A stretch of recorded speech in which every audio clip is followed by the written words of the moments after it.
ত্রিপুরার বিশালগড়ের গোলাঘাটেতে ভয়াবহ রাজনৈতিক সংঘর্ষ। ত্রিপুরামথার হামলায় রক্তাক্ত বিজেপি প্রার্থী মজিদেব বর্মা। নির্বাচনী আবহে ফের উত্তপ্ত হয়ে উঠল ত্রিপুরার বিশালগড়। এবার সরাসরি আক্রান্ত হলেন পেকুয়ারজলা জন্মেঞ্জয় নগর আসনের বিজেপি প্রার্থী মজিদেব বর্মা। অভিযোগের তীর ত্রিপুরামথা কর্মীদের দিকে। এই হামলায় প্রার্থীদের কিন্তু মাথা ফেটে যাওয়ার অভিযোগ রয়েছে।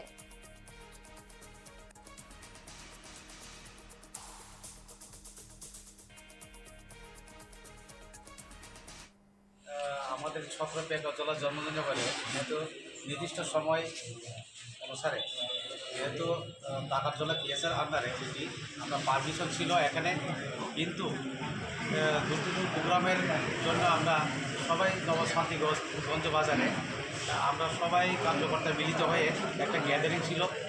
এই গ্যাদারিংয়ের মধ্যে তীব্রমথারা, কারণ তীব্রমথারা যে বলতে আমরা একটাই পরিচয় তারা যে লাঠির মধ্যে, রথের মধ্যে, দাবর মধ্যে তারা তীব্রমথার ফ্ল্যাগ ছিল। তারা হঠাৎ গুলা পাথরে এসে আমাদেরকে যেভাবে গাড়ি ভাঙচুর, আমাদের কর্মীর উপর হামলা, আর আমাকে প্রাণে মারার চেষ্টা করছে। লাঠি দিয়ে আমাকে এখানে মারার চেষ্টা করছিল, কিন্তু আমার পিজি থাকার কারণে কিছু আমি প্রাণের থেকে রক্ষা পেলাম। ঠিক যেই বক্তব্য উঠে এলো, জানা গিয়েছে রবিবার বিজেপি প্রার্থী মজিদেব বর্মা গোলাঘাটে মণ্ডল সভাপতি এবং কর্মীদের নিয়ে নবশান্তিগঞ্জ বাজার এলাকায় বাড়ি বাড়ি প্রচারে বেরিয়েছিলেন। অভিযোগ, প্রচার চলাকালীনই ত্রিপুরামথা সমর্থকরা লাঠি, সোঁটা, দা এবং অন্যান্য ধারালো অস্ত্র নিয়ে তাকে আক্রমণ করে। পরিকল্পিতভাবে রাস্তার দুদিক বন্ধ করে বিজেপি কর্মীদের এলোপাথারি মারধর করা হয় বলে অভিযোগ। এই হামলায় মজিদেব বর্মা গুরুতর আহত হন। তার মাথা ফেটে রক্তারক্তি কাণ্ড ঘটে এবং তার বক্তব্য অনুযায়ী স্পষ্টত বোঝা যাচ্ছে যে মিত্রজোটের মধ্যে একেবারে কিন্তু পরিস্থিতি এখন অপ্রীতিকর, উদ্বেগজনক।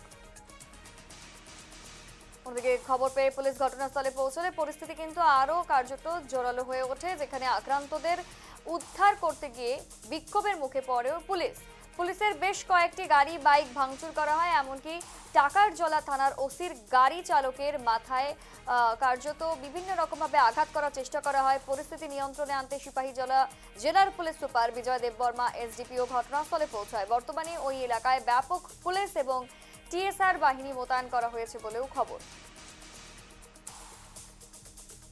জানবো এই বিষয়ে বিস্তারিত, আমাদের সঙ্গে জুড়ে গিয়েছে ভূপাল। ভূপাল, যেই ছবি আমরা দেখালাম, যেই বক্তব্য উঠে এলো যিনি আক্রান্ত হয়েছেন, এবং এই সমস্ত ঘটনার পরিপ্রেক্ষিতে তো বলাই যায় আবারও কোথাও না কোথাও যে ফাটলের যে একেবারে তীর, ফাটল কিন্তু আরও খানিকটা বেশি করেই হয়ে গেছে। কেননা কিছুদিন আগেও কিন্তু ত্রিপুরামথার যিনি সুপ্রিমো, তিনি বলেছিলেন যে একেবারে বিজেপির সঙ্গেই তারা মিলিয়ে কিন্তু চলবেন। এডিসি নির্বাচন যেহেতু রয়েছে, বিজেপির তরফ থেকেও একই বক্তব্য উঠে আসে, কিন্তু অভ্যন্তরীণ ছবি তো একেবারেই আলাদা।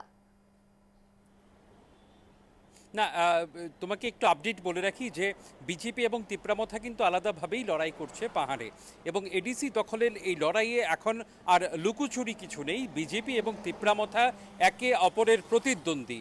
শুধু তাই নয়, শুধু ময়দানে নয়, যে খবর নিয়ে তুমি এতক্ষণ কথা বলছিলে সেখানে মারাত্মকভাবে জখমও করা হচ্ছে বিজেপি কর্মী সমর্থকদের। অভিযোগের তীর তীব্রমথার দিকে। অর্থাৎ সংঘর্ষ শুধু এখন রাজনৈতিক ময়দানে নয়, একেবারে লাঠিসোঁটায় পরিণত হয়ে গেছে। গোলাঘাটির যে চিত্র আমরা দেখতে পেয়েছি, এর আগে মন্ত্রী কিশোর দেববর্মাকে লক্ষ্য করে আক্রমণ করা হয়েছিল। কিছুক্ষণ আগে যে খবর পেয়েছি আমরা, মন্ত্রী বিকাশ দেববর্মাকে লক্ষ্য করে আক্রমণ করা হয়েছে, তার গাড়িও কয়েক দফায় ভাঙচুর করা হয়েছে। তো বলা যেতে পারে নেতা, মন্ত্রী, বিধায়ক সবাই আক্রান্ত হচ্ছেন এই এডিসি নির্বাচনকে সামনে রেখে। এবং আর মাত্র 4 দিন সময় বাকি রয়েছে এডিসি নির্বাচনের সরব প্রচারের।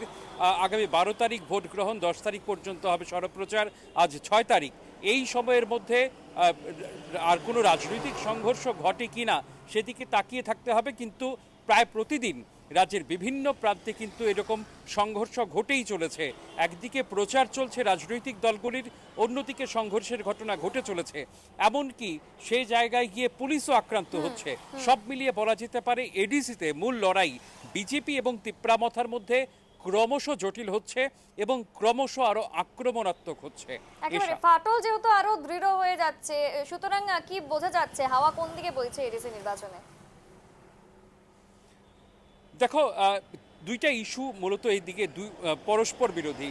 একদিকে হচ্ছে আবেগ, তিপ্রাসাদের আবেগ নিয়ে প্রদ্যুৎ কিশোর দেববর্মন ময়দানে রয়েছে, যদিও প্রশ্ন উঠছে গত 5 বছরে কি হলো, কি করতে পারলেন।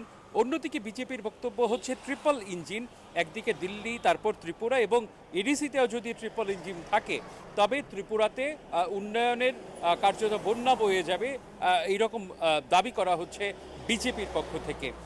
অন্যদিকে তিপ্রাসা রাজবাড়ির আবেগ নিয়ে প্রদ্যুৎ কিশোর দেববর্মন, যিনি তিপ্রামথার প্রতিষ্ঠাতা, তিনি রাজ্যের বিভিন্ন প্রান্তে চষে বেড়াচ্ছেন। তো বলা যেতে পারে এই দুই, একদিকে আবেগ, অন্যদিকে ট্রিপল ইঞ্জিন, এই দুইয়ের মধ্যেই লড়াই কার্যত কেন্দ্রীভূত হয়ে আছে। সিপিআইএম এবং কংগ্রেস তাদের প্রার্থী দিলেও লড়াই মূলত বিজেপি এবং তিপ্রামথার বলেই রাজনৈতিক মহল মনে করছে। এখন আর খুব বেশি সময় বাকি নেই। উভয় দল দাবি করছে যে এডিসি তাদের দখলে যাবে, একদিকে বিজেপি, অন্যদিকে তিপ্রামথা। গণদেবতারা আগামী 12 তারিখ তাদের মতাধিকার প্রয়োগ করবেন, যদি সবকিছু ঠিকঠাক মতো করতে পারেন।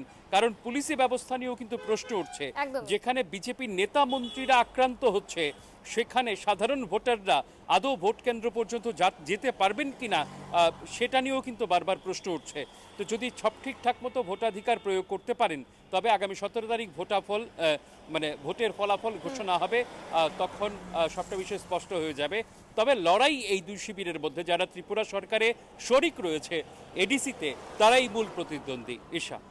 একেবারে অসংখ্য ধন্যবাদ তোমাকে ভূপাল। এবং যেই বক্তব্য উঠে এলো, যিনি আক্রান্ত হয়েছেন এবং সমগ্র ঘটনায় এখন কিন্তু স্পষ্টত বোঝা যাচ্ছে যে হাড্ডাহাড্ডি লড়াই চলছে। বিজেপি পাশাপাশি কিন্তু রয়েছে এই লড়াই। ত্রিপুরামথা ঠিক কোন দল এবারে এডিসি নির্বাচনে পাহাড় দখল করতে পারে, এখন কিন্তু শুধু সেটা সময়ের অপেক্ষা।